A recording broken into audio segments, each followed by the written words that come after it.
code violations. That is the topic today. Now, these aren't just annoying letters from the city. They're a lien on your lifestyle. Every day you ignore that orange sticker, you're losing $50, $100, sometimes even $500 in daily fines. That isn't the city's money. That's your equity, your inheritance, your hard work. And it will continue to disappear every day you try and hide from that issue. You have 3 ways out of this, and none of them involve hiding. First is the tactical delay. Don't just call the officer and apologize. Call them with a specific plan of action.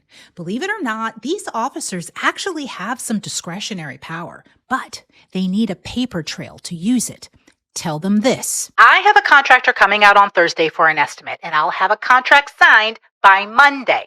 Now, it does go without saying that this has to be 100% true. Actually call a contractor and have them come to your house on Thursday for an estimate. Now, once you have that complete, I want you to ask for something called a stay of abatement. This is a formal request to pause the fines while you're under contract for repairs. At that point, most officers are going to push the pause button because you now have officially moved from complaint to compliance.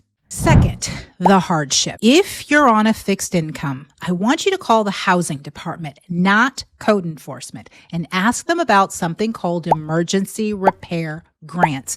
These are often 0-interest loans that can be used to make repairs. And here's the kicker. If you stay in the house after the repairs, that loan is forgiven. If your city has that kind of a program and you qualify, use it. And finally, number 3, the clean break.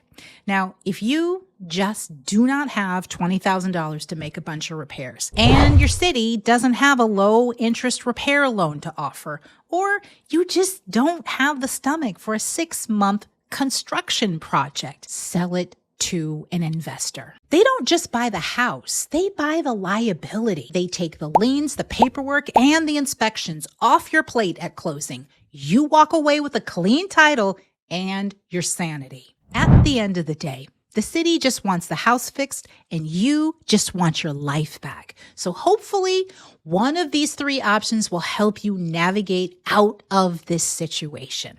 I'm going to leave you with one last thing. If you need a little extra help trying to figure out what your best option is, reach out to me.